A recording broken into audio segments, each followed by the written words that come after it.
Welcome to Cash and Liability Mastery. In this segment, we'll talk about qualified savings. It's a technical term for something you've probably heard of before, a 401k, an IRA, or a Roth IRA. And like each of these are not exhaustive deep dives. They're helping you to understand that first 80%, some key rules to playing the game. And you need to understand qualified savings plans when you're playing this game of money.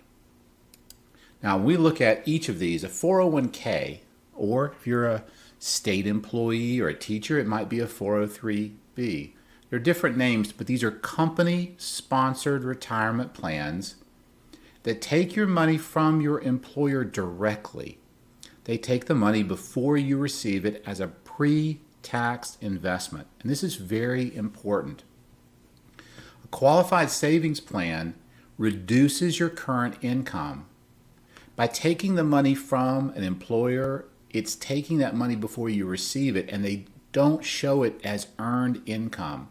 This is very important, as we just talked about with ordinary income and taxes. That means that your money is going to be paid as you earn it in the future. You don't have to pay income tax on it now. The money will grow tax-free until you retire. And when you take the money out, you'll pay ordinary income taxes at that time. One other benefit in a company-sponsored plan is it might have company matching. There's a wonderful calculator that I've put a link to here that you can search for at Bankrate on retirement calculators. Let's take an example. Your salary is $100,000 a year and you contribute 10% annually. Now, the maximum amount you can invest in any 1 year varies from year to year. It adjusts over time. But let's say in this example, you're making $100,000. If you were to earn that as ordinary income, that $100,000 would go into that grid to figure out your tax brackets.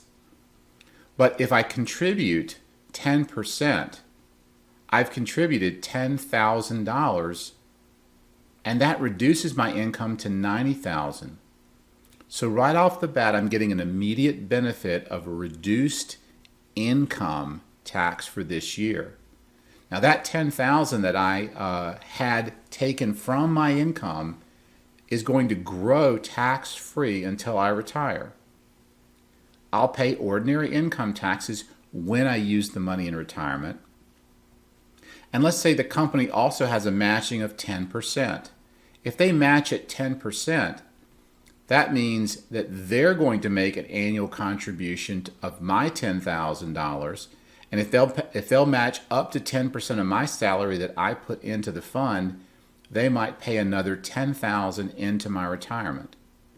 That means that I've actually have a total of $20,000. And this is one of the reasons the 401k is one of the best savings vehicles, because the money comes out pre-tax, and you typically want to max out what you can contribute, especially to the point that the company is matching, because you're getting that money again tax-free, or I should say tax-deferred. You'll eventually pay taxes on it, but you're paying taxes in the future when the money is realized, and what could be a lower tax bracket for you in retirement. Now, an IRA is the same thing, except it's an individual retirement plan that takes the money from you as an after-tax investment for your future. So when you receive your income from your employer and you pay taxes on that income and you have money left over, you can then contribute that, and it will still reduce your current income in that tax year by whatever the annual limit is. And it varies again from year to year. The money will grow tax-free. You'll pay ordinary income taxes only on the withdrawal, and you can have both a 401k and an IRA. So if your company offers a 401k and you maximize what you can contribute there, you can still put money in an IRA as well. But that isn't deductible if you make over a max limit. And again, this varies from year to year. But if you make too much money, you can't have the IRA be tax deductible. So let's take this example. Your salary is $100,000 a year, and you contribute at the end of the year $6,000 to that particular thing. You do that each year. The IRS will look at it like your income is $94,000. So they're giving you that credit for the $6,000 that you put away for yourself, and they're reducing your income, which reduces your tax burden in that year. The money grows tax-free, and again, you pay ordinary income taxes only on the withdrawal at retirement. So some people will only contribute to a 401k at their work. Some don't have access to a 401k type company-sponsored plan, a SEP or SARSEP for a small business owner, and they choose to simply do the IRA. Each spouse member can typically contribute, so your wife and you both can make a contribution of $6,000, and now your combined income would be reduced by $12,000 in that year. Now, a Roth IRA is very similar to the IRA. It's an individual retirement plan that takes your money as an after-tax investment. The difference is there's no tax deductibility. It doesn't reduce your income when you contribute to a Roth IRA.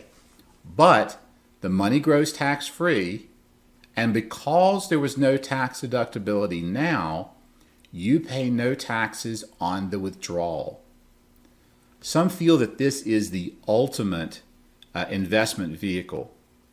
And because of that, you can't do a Roth IRA if you make over the max limit.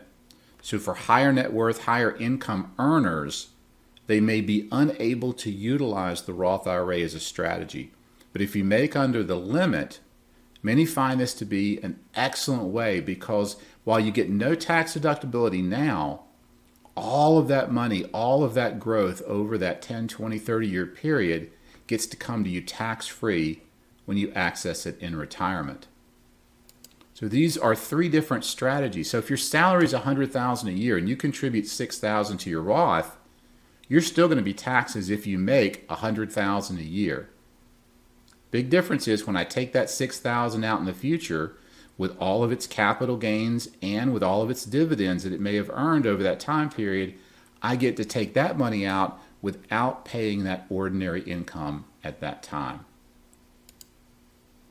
So again, the tax system is very complicated, but these key qualified savings accounts will help you if you understand that a 401k or company-sponsored plan can work with an IRA or a Roth. You may have a year or two where you don't make a lot of money, and in those years can put money into a Roth IRA because you're under that max limit.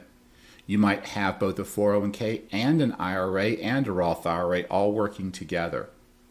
The key is, as we've discussed in our prior session on income tax, capital gains, and dividends, these qualified savings accounts can reduce your income tax paid now, and they defer all of the growth. All the capital gain and dividend growth is deferred till some point in the future when you utilize that money and spend it in a retirement lifestyle. In our next discussion, we'll talk about inflation.